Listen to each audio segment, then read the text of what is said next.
Hello, কেমন আছেন আপনারা সবাই?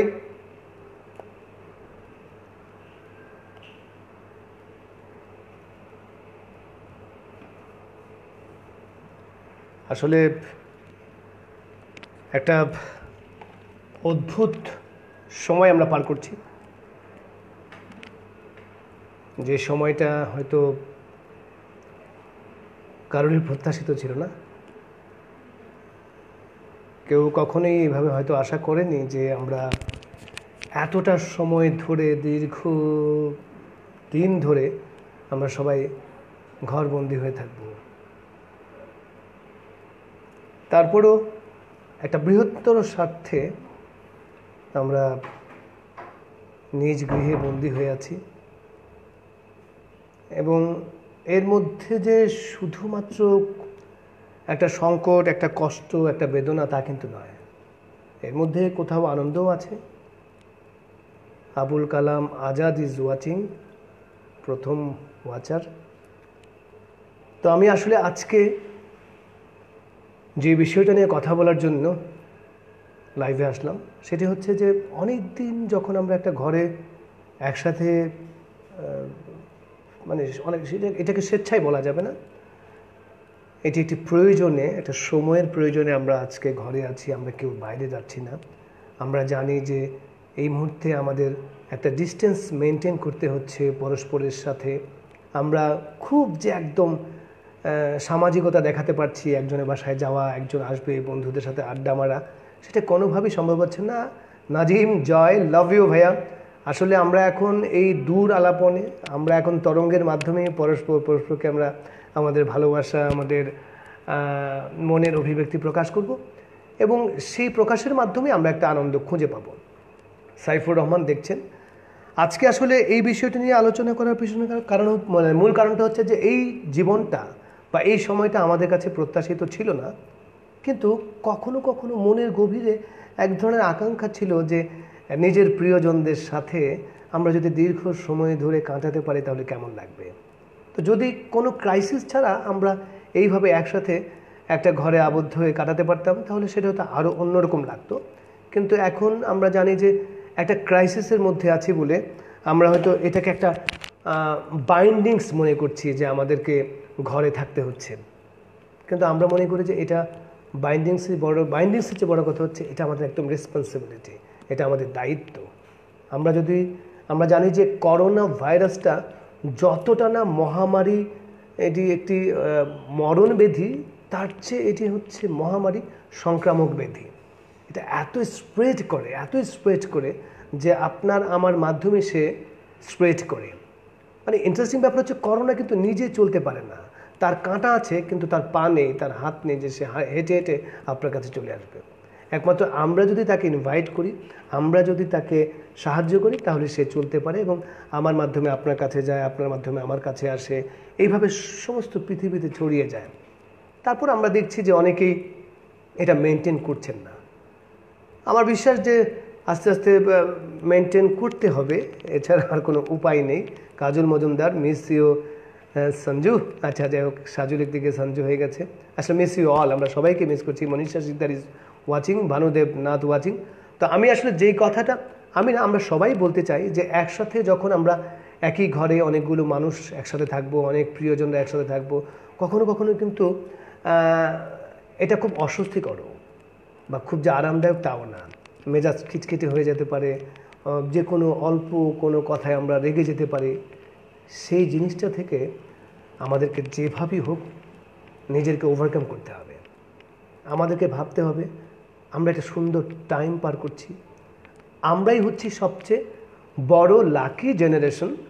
যেই জেনারেশনটি, আমি জানি না পৃথিবীতে এর আগে এরকমটি ঘটেছে কিনা, যে সমস্ত পৃথিবী একসাথে একটা ভয়াবহ সংকটে।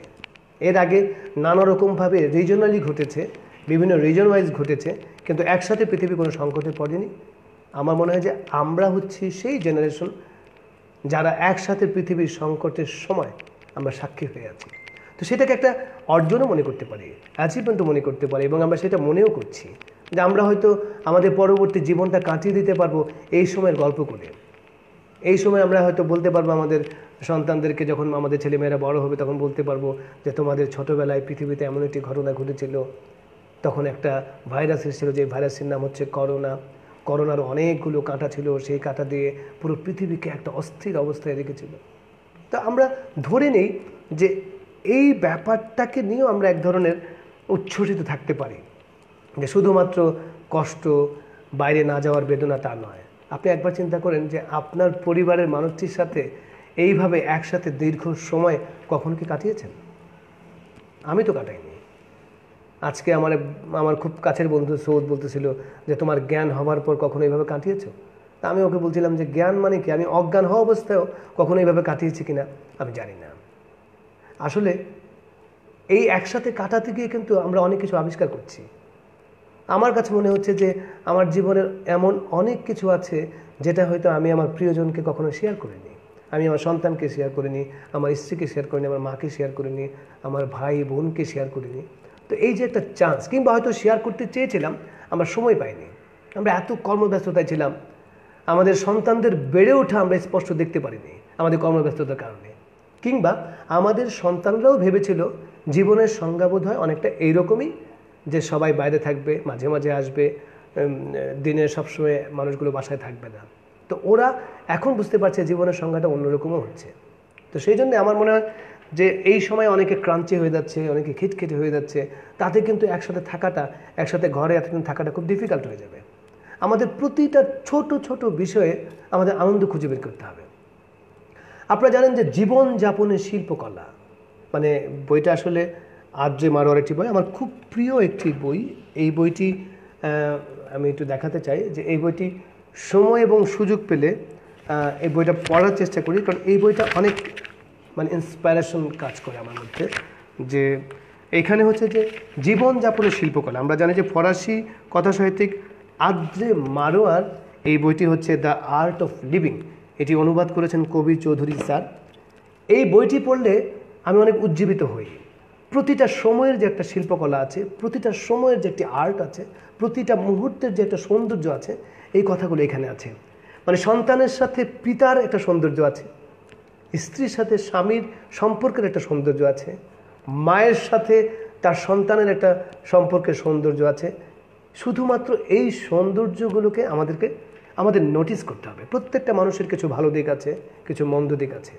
এই সময়ে মন্দ দিকগুলোকে ফোকাস করে শুধু শুধু মানে খিটখিটে মেজাজের হয়ে গেলে হবে না। এই সময় আপনি শুধু নোটিস করবেন। যদি আমি ব্যক্তি জীবনেও সবসময় চেষ্টা করি মানুষের সৌন্দর্য, মানুষের সুন্দর বা কিংবা সুন্দর মুহূর্তগুলোকে নোটিস করার, তো এই প্র্যাকটিসটা সবসময় করে এসেছি। সেই জন্য হয়তো আমাদের সারাউন্ডিংটা আমরা আনন্দে রাখার চেষ্টা করেছি। আমি যাদের সাথে মিশেছি তাদের সাথে মিশে আমি আনন্দ পেয়েছি, কিংবা আমার সাথে যারা মেলামেশা করেছেন তারা মেলামেশা করে আনন্দ পেয়েছেন। আসলে আনন্দ আমরা কেন দিই? আমাকে প্রায় অনেক সময় পত্রপত্রিকা থেকে বলা হতো যে সাজু ভাই আপনি এত আনন্দ করেন, এত আনন্দ কেন মানুষকে দেন? আমি সবসময় বলি মানুষকে আমি আনন্দ দিই নিজের আনন্দের জন্য। আমি যখন মানুষকে আনন্দ দিই, মানুষ যখন এই আনন্দে হাসে, তখন এই হাসির রিফ্লেকশন আমার ফেসেও পড়ে, তখন আমিও হাসি, আমিও আনন্দ পাই। আমি যখন একটা দুঃখের কথা বলি তখন সে দুঃখী দুঃখী চেহারা করে, তখন আমিও কষ্ট পাই। এই জন্য আমার কাছে মনে হয় আনন্দ একটা ভাইরাসের মতো। করোনার চেয়ে শক্তিশালী ভাইরাস হচ্ছে আনন্দ। আপনি আনন্দ দিবেন মানুষকে, সেই আনন্দ আরেকজনকে দেবে, পৃথিবী আনন্দময় হয়ে যাবে। এখন এই মুহূর্তে যারা বাসায় আছেন পরিবার পরিজন নিয়ে, তাদের সবচেয়ে গুরুত্বপূর্ণ বিষয় হচ্ছে আনন্দ করা, আনন্দটা নেয়া। আপনি যদি আনন্দ না দিতে পারেন তাহলে আপনি থাকতে পারবেন না। আপনি আপনার সন্তানের সাথে আপনার মজার জীবনের গল্পগুলো শেয়ার করেন, এই গল্পগুলো বলার হয়তো আপনি চান্স পাননি। কিংবা আপনার প্রিয়তমা স্ত্রীর সাথে হয়তো ছোট ছোট কারণে মান অভিমান নিয়ে হয়তো আজকে বললাম কালকে বলবো বা বলবো না, এইভাবে দূরে দূরে ছিলাম। কিন্তু এখন কিন্তু সেই সুযোগ আছে। আপনারা কিন্তু চাইলে অনেক কথা শেয়ার করে, ছোট ছোট কথাগুলো শেয়ার করে কিন্তু অনেক ভুল বোঝাবুঝি অবসানও হয়ে যেতে পারে। আর যদি সেটা না হয় তাহলে কিন্তু একটা ডিজাস্টার হয়ে যাবে। নিজেকে মোটিভেট করতে হবে, অন্যকে মোটিভেট করতে হবে, যে এই সময়ের যে সৌন্দর্যটা সেটা উপভোগ করতে হবে। আমি বারবার বলছি, এখানে শামিমা হক আমার বন্ধু ওয়াচিং, জেনিফা বিনতে জামাল, হাই, সবাই ভালো থাকবেন। ভাইয়া তুমি বেস্ট। ও বাবা আমি বেস্ট। তো আমি আসলে বারবার যেটা বলার চেষ্টা করছি যে আপনি যখন এই আনন্দটা নিজের মধ্যে মানে বহন করবেন কিংবা সারাক্ষণ এই আনন্দ নিয়ে থাকবেন, তখন দেখবেন যে আপনার সাথে আপনার প্রিয় মানুষগুলো কিন্তু আনন্দে থাকবে। এবং এই আনন্দের সময় আপনার ও যখন আপনি আনন্দ পাবে তখন আপনিও আনন্দ পাবেন। সেই আনন্দে আনন্দে পৃথিবী আনন্দময় হয়ে যাবে। এবং দেখা যায় যে ঘরবন্দি থাকা অবস্থায় ছোট ছোট কারণে আমাদের অনেক ধরনের মেজাজ খিটখিটে হয়ে যায়। সেই মেজাজ থেকে আমাদের বের হয়ে আসতে হবে, কারণ মেজাজ খিটখিটে রেখে কিন্তু সুন্দরভাবে থাকা যাবে না। আমি যেমন কী করি, আমি সারাদিন আমার বাচ্চার সাথে ক্রিকেট খেলার চেষ্টা করছি। এই সময়ে আমি বিভিন্ন আমরা ছোটোবেলায় যে গানগুলো শুনেছি সেই গানগুলো আমার বাচ্চার সাথে পরিচয় করে দেওয়ার চেষ্টা করছি। আজকে আমার খুব প্রিয় আমাদের সবার প্রিয় অভিনেত্রী, আমার প্রিয় আপা সুবর্ণা আপা সুন্দর একটা কথা বলেছেন যে তুমি এখন সময় পেয়েছো তোমার বাচ্চাকে আমাদের সেই চিরন্তন বাংলা গানগুলোর সাথে পরিচয় করিয়ে দাও। আমি পরিচয় করে দিচ্ছি। আমার ফ্রেন্ড রজত হুদা বলছে, হয়তো মানুষের বর্তমান আটক জীবন দ্রুত একদিন মুক্ত হয়ে উঠবে। আমরা এই দুঃসহ সময়ে পরিবারের সাথে থেকে অনেক কিছু উপলব্ধি করছি, শিখছি। নিশ্চয়ই স্বাভাবিক সময়েও আমরা এটা ঠিকঠাক রাখবো। একদম অসাধারণ কথা বলেছে রজত, একদম বন্ধু, একদম ঠিকঠাক। আমিও একদম এক্স্যাক্টলি এই কথাটা বলতে চাই যে এই সংকটে আমরা একসাথে থেকে আমরা যে শিক্ষাগুলো গ্রহণ করছি, এই শিক্ষাগুলো যেন সংকটের পরে শেষ না হয়ে যায়। পৃথিবীর সমস্ত রেভলিউশন ঘটেছে কিন্তু একটা ক্রাইসিসের পরে। আমাদের কিন্তু এই সুযোগটা আছে যে এরকম একটি ক্রাইসিসের পর আমরা কিন্তু একটা বিপ্লব করতে পারি। আমরা আমাদের হিংসা, প্রতিহিংসা, ঈর্ষা, আমাদের অসৌন্দর্য, আমাদের অসচেতনতা সবগুলোকে একদম আমরা ধুলায় মিশিয়ে আমরা পৃথিবীটাকে সুন্দরভাবে গড়তে পারি এবং গড়া উচিত। এবং আমরা চাইলেই পারি, আমরা কিন্তু সমস্ত পৃথিবীর মানুষ চাইলেই পারি যে আমরা আমাদের পক্ষে সব সম্ভব। আমরা আজকে সমস্ত কাজকর্ম বাদ দিয়ে আমরা বাসায় থাকছি, এটা প্রয়োজনে।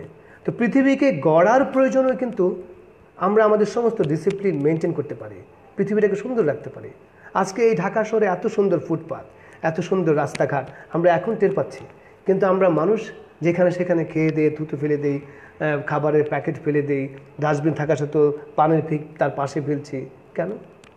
এগুলো তো সরকারের দায়িত্ব না, এগুলো আমার ব্যক্তিগত দায়িত্ব।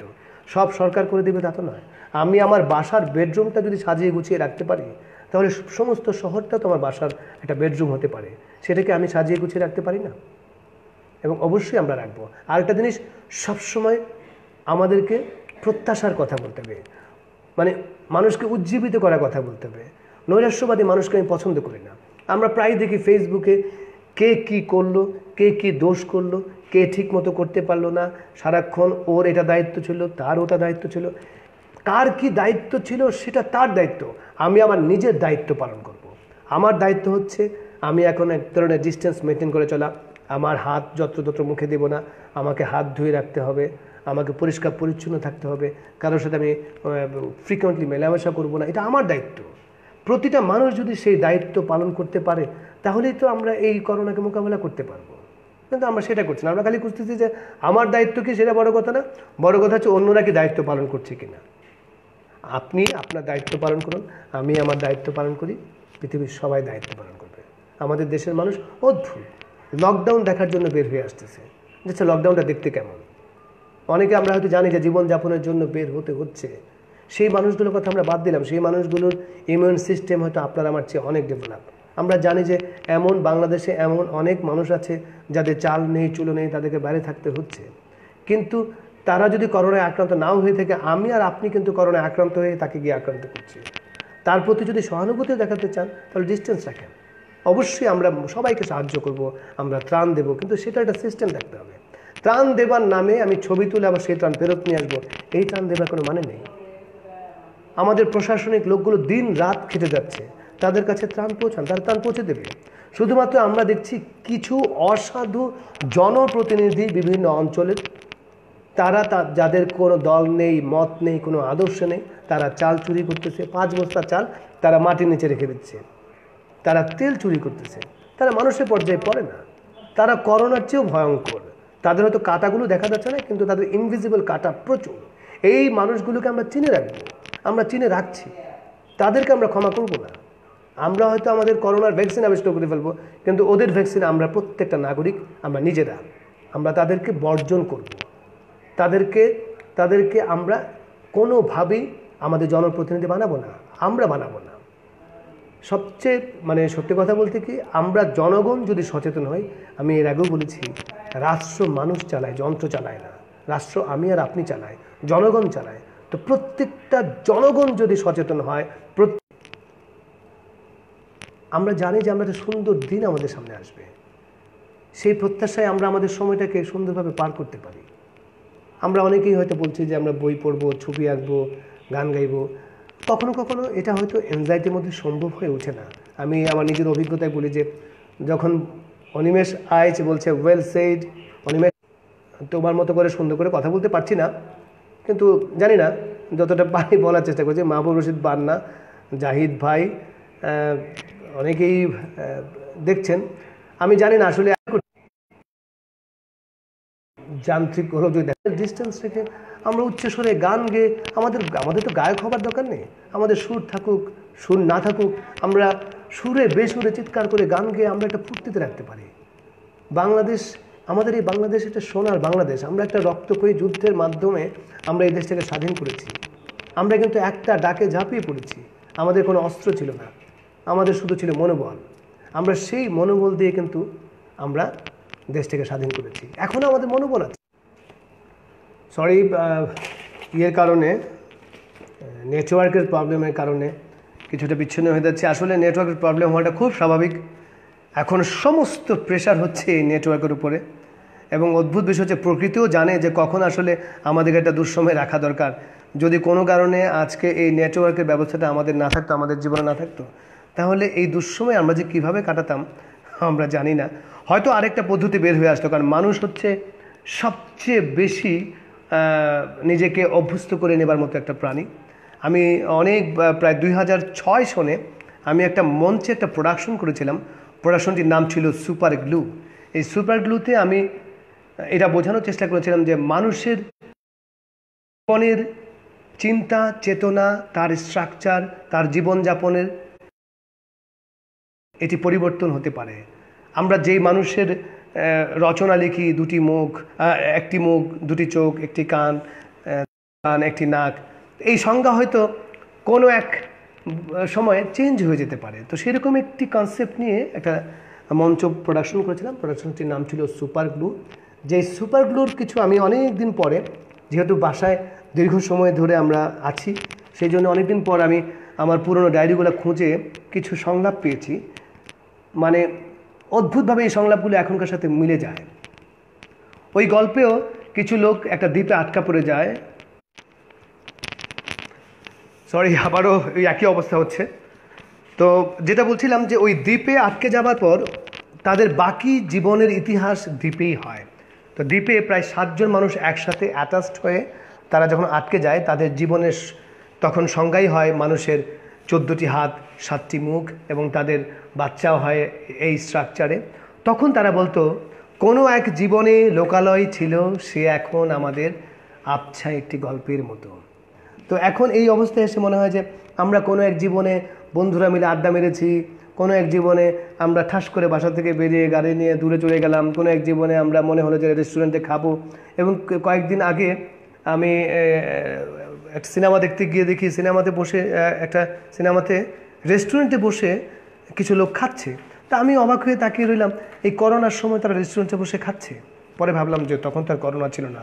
তা আমি জানি না একটা পর্যায়ে এগুলো ইতিহাস হয়ে যায় কিনা, যে কোনো এক জীবনে আমরা রেস্টুরেন্টে বসে ডিনার করতাম, রেস্টুরেন্টে বসে কফি খেতাম।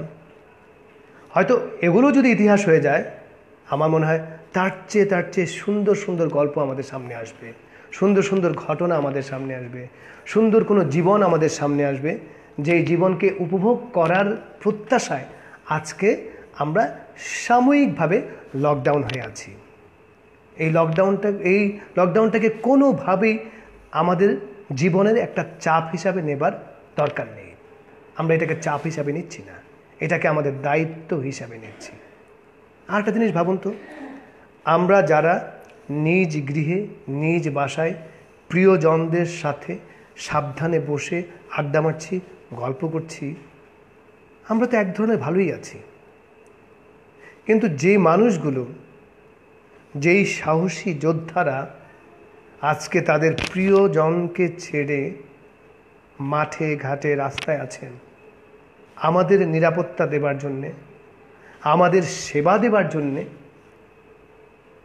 তাদের কথা কি বলবেন? তারা তো মানুষের পর্যায়ে পড়ে না, তারা মহামানুষ, তারা মহামানব ছাড়া এটা সম্ভব না।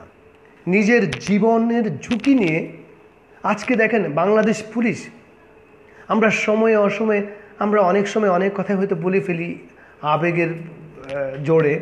আজকে দেখেন এই বাংলাদেশ পুলিশ আমাদের জন্য কি না করছেন। তারা দিন রাত 24 ঘন্টা আমাদেরকে নিরাপত্তা দেবার জন্যে, আমাদেরকে সুস্থ রাখার জন্য, আমাদেরকে একটা ডিসিপ্লিনে রাখার জন্য তারা শুধুমাত্র একটা মাস্ক পরে তারা বাইরে বের হয়ে যাচ্ছেন। তাদের প্রিয়জন আছেন না, তাদের পরিবার আছেন না, তাদের কথা তো ভাবেননি, ভেবেছেন আমাদের কথা। তো তাদেরকে কি তাদের প্রতি কি আমাদের কৃতজ্ঞতা প্রকাশ করতে হবে না? এই ভালো জিনিসগুলোর কথা বারবার বলেন ফেসবুকে, এই ভালো জিনিসগুলোর কথা বলেন যে এইভাবে আমাদেরকে এই মানুষগুলো সহযোগিতা করছেন, তাদেরকে আমরা স্যালুট জানাই, তাদের প্রতি আমাদের গভীর শ্রদ্ধা ভালোবাসা জানাই। আজকে ডাক্তাররা নিজের জীবনের ঝুঁকি নিয়ে, এই যে গতকাল ডক্টর মঈন মারা গেলেন, আমি ছোটবেলা যেখানে বড় হয়েছি ছাত্রকে, মঈন সেখানকার, এবং মঈনের যে কি জনপ্রিয়তা, সে বিনামূল্যে দুস্থ গরিব রোগীদেরকে সেবা করত। সেই মানুষটি সেবা দিতে গিয়েই কিন্তু উনি মারা গেলেন। এখনও যে সকল ডাক্তাররা নিজের জীবনে ঝুঁকি নিয়ে আমাদের সেবা করে যাচ্ছেন, তাদেরকে আমাদের স্যালুট জানানো উচিত না? তাদেরকে স্যালুট। তারাই হচ্ছে সাহসী, তারাই হচ্ছে বীর শ্রেষ্ঠ। এই যে আমাদের স্বাস্থ্যকর্মী, পরিচ্ছন্নতা কর্মী, এত কিছুর পরেও কিন্তু ঢাকা শহরটাকে পরিষ্কার পরিচ্ছন্ন রাখছেন, সমস্ত বাংলাদেশকে পরিষ্কার পরিচ্ছন্ন রাখছেন। স্বল্প নিরাপত্তার আয়োজন নিয়ে তারা আমাদেরকে নিরাপত্তা দিচ্ছেন। নার্সদের কথা চিন্তা করুন, ইভেন সরকারি কর্মকর্তা কর্মচারী দিন রাত কিন্তু তারা খেটে যাচ্ছেন। স্বাস্থ্য অধিদপ্তরের লোকগুলো কথা বলেন, আমরা নানা সমালোচনা করতে পারি, তারা কিন্তু আমাদেরকে প্রতি মুহূর্তে আপডেট করছেন। এই আপডেট তো এমনিতেই হচ্ছে না, তারা কাজ করে যাচ্ছেন এর পেছনে। এই যে ব্যাংকাররা ব্যাংকে যাচ্ছেন, হয়তো নানাভাবে চেষ্টা করছেন নিজেকে নিরাপদ রেখে বসার জন্য, তারপরে এই আসা যাওয়া এক ধরনের ঝুঁকির মধ্যে তো থেকেই যায়। ফার্মেসিগুলো খোলা আছে, নিত্য প্রয়োজনীয় দ্রব্যাদির দোকান খোলা আছে, সেখানে তো লোকজন আছেন। যে মানুষগুলো আছেন তারা কি নিজের জীবনের ঝুঁকি নিচ্ছেন না? এই যে পণ্য পরিবহনগুলা ঢাকার বিভিন্ন অঞ্চল থেকে আসছেন, যারা এই পণ্য পরিবহন শ্রমিক, যারা চালক, পরিবহন চালক, তাদেরকে আমাদের স্যালুট জানানো উচিত। তারা আমাদের খাদ্যের নিরাপত্তা দিচ্ছেন। ঔষধ সরবরাহের জন্য রাস্তা যেভাবে মার্কেটে আজকে মেডিকেল ইনফরমেশন অফিসাররা ঘুরে বেড়াচ্ছেন, তাদের কথা আমরা একবার ভাবছি? আমরা তো নিজ গৃহে নিরাপদে থেকেও আমাদের ভালো লাগছে না, আমাদের গা মেজমেজ করে। গা মেজমেজ করানো যাবে না। আপনি ভাবেন আপনি অনেক অনেক অনেক ভালো আছেন অনেকের চেয়ে, আপনি সময়টাকে কাজে লাগান, এরপরে এই সময়টা আর নাও পাওয়া যেতে পারে। এইভাবে সময় তো আমরা এর আগে পাইনি। সুন্দর করে প্রিয় মানুষগুলোর সাথে আপনার জীবনের, যেন আমি আমার ছেলের সাথে আমার ছেলেবেলার গল্প করছিলাম, আমার ছোটোবেলার গল্প করছিলাম, এই গল্প এর আগে আমি করতে পারিনি। আমার মার কাছে বসে বসে আমার মায়ের ছোটোবেলার, আমার মায়ের মানে তার সময়কার গল্পগুলো শুনছিলাম, ভীষণ ভালো লাগছিল। এই গল্পগুলো তো আমি আগে শুনিনি, আপনারাও শোনেন। দেখেন এনজাইটির মধ্যে কিন্তু এর মধ্যে কিন্তু অনেক খবর আমরা দেখছি যে ঘরের মধ্যে অনেক ধরনের ডিজাস্টার শুরু হয়ে গেছে। কেন? এই ডিজাস্টার থেকে বেরিয়ে আসতে হবে। কোনো কথায় যদি আপনি একটু বিরক্ত হন, এই বিরক্ত প্রকাশ করবেন না। যদি একটু অস্বস্তি ফিল করেন, সেটাও প্রকাশ করবেন না। সহনশীল হতে হবে, সহানুভূতিশীল হতে হবে, প্রত্যেকের কাজে প্রত্যেকের সহযোগিতা করতে হবে। আপনার বাসার যে মেয়ের আছে তারও প্রবলেমগুলো দেখতে হবে। আপনার আশেপাশে যে মানুষগুলো বিপদে আছে তাদেরকে সহযোগিতা করতে হবে। এবং সেই সহযোগিতা করতে গিয়ে আবার যদি একদম মাখেই ফেলি আমরা, যে একদম বিশাল আয়োজন করে বাসার সামনে ডেকে জমায়েত করে আমরা যদি আবার এই কাজগুলো করি, তাহলে কিন্তু হবে না, তাহলে কিন্তু হিতে বিপরীত হবে। আমরা দেখেছি যে গার্মেন্টস সেক্টরটা কি একটা অগুছালো সিস্টেমের কারণে একটা ডিজাস্টার হয়ে গেছে। আমরা দেখছি আমাদের মাননীয় প্রধানমন্ত্রী শেখ হাসিনা প্রতিটা মুহূর্তে নিজ দায়িত্বে উনি কনফারেন্স করছেন প্রশাসনিক কর্মকর্তার সাথে এবং দিক নির্দেশনা প্রতিটা মুহূর্তে দিচ্ছেন। উনি আপ্রাণ চেষ্টা করছেন এই মুহূর্তটাকে কিভাবে মোকাবেলা করা যায়। উনি প্রণোদনা দিচ্ছেন। এই প্রণোদনা আর অনুদান যে এক জিনিস নয়, এটাই আমরা সাধারণ মানুষ বুঝতে পারি না। আমাদের মতো আমাদের অনেক শিক্ষিত মানুষও বুঝতে পারেননি। এটাকে আবার 18 কোটি মানুষের মধ্যে ভাগ করে একটা হিসাব দেখিয়েছেন। প্রণোদনা তো অনুদান নয় যে আমি ভাগ করে নিয়ে খেয়ে এটা আমি শেষ করে ফেলবো। প্রণোদনা হচ্ছে অর্থনৈতিক চালিকা শক্তিকে চালু রাখার জন্য যেই সকল সেক্টরগুলো আছে তাদেরকে প্রণোদনা দেওয়া হচ্ছে। এই প্রণোদনা প্রপার ডিস্ট্রিবিউট হচ্ছে সেটা নিয়ে আলোচনা হতে পারে। আমরা হঠাৎ করে প্রণোদনার অনুদানকে এক করে আমরা নানা ধরনের স্ট্যাটাস দিয়ে দিয়েছি। আমি আমার বন্ধুবান্ধবদেরকে দেখেছি তারা এইটা বুঝে না বুঝে এই স্ট্যাটাসগুলো দিয়েছেন। মানুষকে উৎসাহ দেন, এত বড় প্রণোদনা দেওয়ার পর উৎসাহ দিয়ে তার গঠনমূলক সমালোচনা করতে হবে। হুট করে বলে ফেললে হবে না। কেউ কেউ বলেন 20 কোটি লোকের টেস্ট করতে কত বছর লাগতে পারে। 20 কোটি মানুষকে টেস্ট করার দরকার নেই। টেস্ট আমরা তাকেই করব যাদের টেস্টের প্রয়োজন আছে। তো আমরা এত বিভ্রান্তিকর স্ট্যাটাস না দিয়ে প্লিজ আসুন আমরা সবাই মিলে হই হই রই রই করে আনন্দ উল্লাসে আমরা মেতে উঠি। শুধুমাত্র আমরা নিজেদেরকে নিরাপদে রাখার চেষ্টা করি, একটু ডিস্টেন্সে থাকার চেষ্টা করি। দেখবেন এই করোনা আমরা মোকাবেলা করতে পারব। করোনা মোকাবেলা করার জন্য ভ্যাকসিনের আগে আপনার আমার সচেতনতাটা ভীষণ জরুরি। আসলে এই কথাগুলো বারবার বলতেছি কারণ আমরা দেখছি যে এত কিছু বলার পরেও আমাদের অনেকেই আছেন খামখেয়ালি বশত বেরিয়ে পড়েন। আজকে শুনলাম শেখের টেক থেকে নাকি 2 জন করোনা রোগী পালিয়ে গেছে। এটা কি অদ্ভুত বিষয়! এটা পালিয়ে যাওয়ার তো কোনো দরকার নেই। করোনা রোগীদেরকে সামাজিকভাবে হেয় প্রতিপন্ন করার কোনো দরকার নেই। এইটি একটি রোগ এবং এই রোগী কিন্তু ম্যাক্সিমাম লোক সুস্থ হয়ে ফিরে আসছেন। এটা হলেই যে আপনি মারা যাবেন তা না। এই পৃথিবী আপনারা মানে আমি আমার লাইভের মাধ্যমে বলতে চাই যে আমাদের তুষার ভাই তুষার ভাই প্রতি মুহূর্তে লাইভে উনি খুব ইনফরমেটিভ এবং দারুণ দারুণ সব কথা বলেন। এই কথাগুলো ফলো করলেই কিন্তু এনাফ।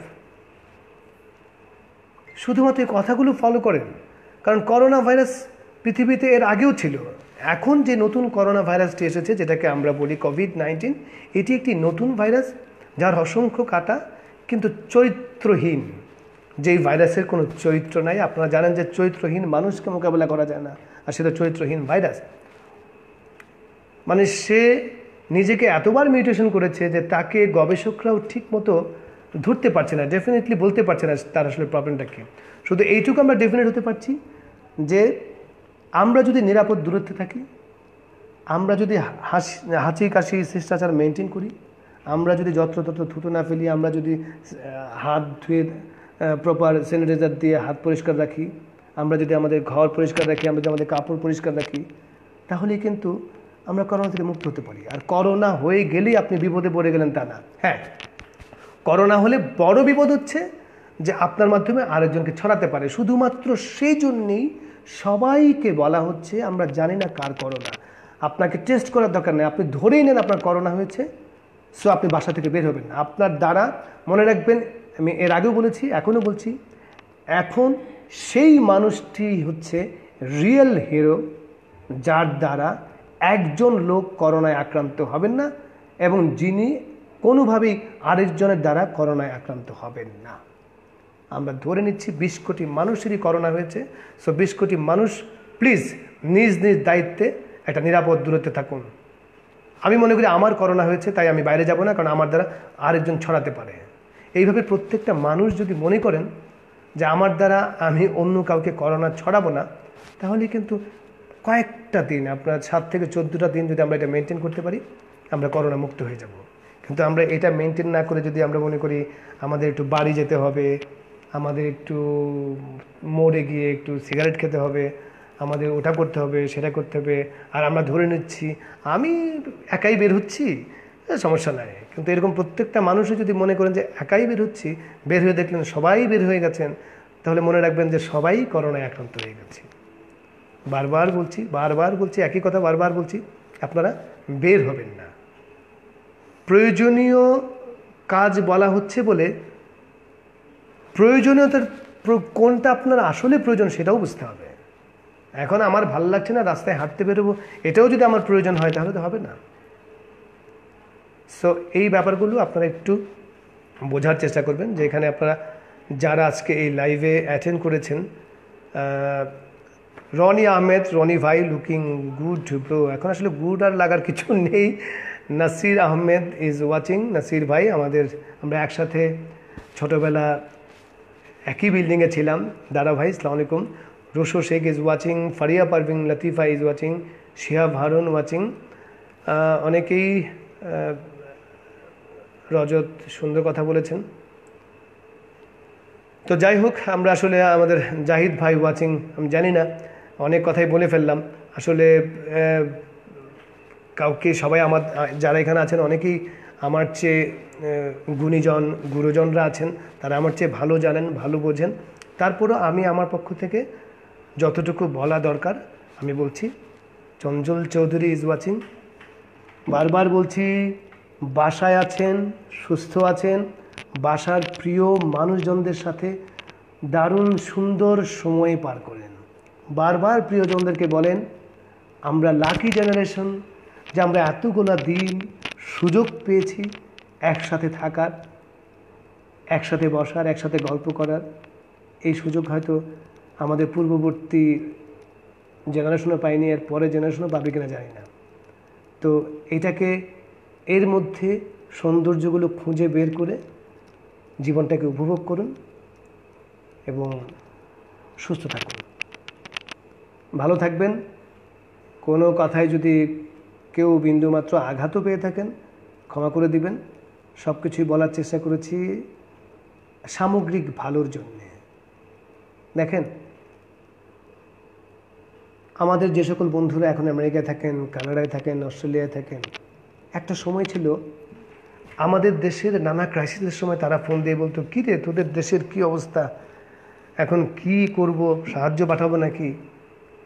আর এখন সেই প্রথম বিশ্ব থেকে তৃতীয় বিশ্ব, সবার কথা বলার বিষয়, সবার সংকটের বিষয় একটি, করোনা। এখন আমেরিকাতেও ফোন দিয়ে বলছে, কিরে তোদের কী অবস্থা?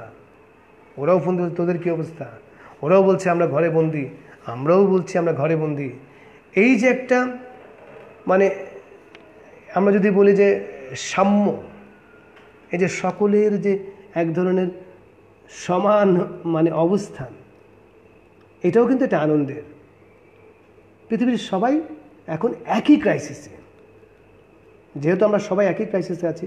শুধুমাত্র বাংলাদেশ 1971 ক্রাইসিস হয়ে মোকাবেলা করতে পেরেছে, আর সমস্ত পৃথিবী একসাথে একই ক্রাইসিসে এটা মোকাবেলা করতে পারবো না? অবশ্যই পারবো। আমাদের যারা গবেষক আছেন তারা গবেষণা করে যাচ্ছেন, গবেষণা করেই চলছেন। শিক্ষার কোনো বিকল্প নাই।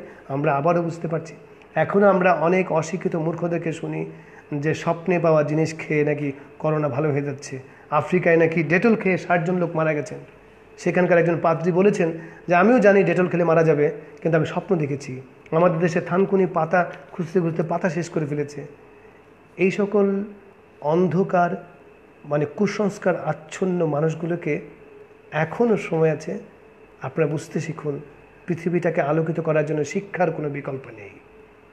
শিক্ষিত হতে হবে, বুঝতে হবে, জানতে হবে, যুক্তিবাদী হতে হবে। একজন বলল এখন পৃথিবীও টেনশনে আছে, যে পৃথিবীও নাকি এখন একটা গুজবের অবস্থায় পড়ে যাচ্ছে। যে যেটা পারছে সেটাই আমাদেরকে এখন শেয়ার করছেন। কেউ বলছে এটা করলে করোনা ভালো হয়ে যাবে, কেউ বলছে ওইটা করলে করোনা ভালো হয়ে যাবে, কেউ বলছে যে এই ওষুধ আবিষ্কার হয়ে গেছে। এত কিছু তৈরি হচ্ছে এখন, এই সব সাব প্রোডাক্টগুলোকেও মোকাবেলা করতে হবে।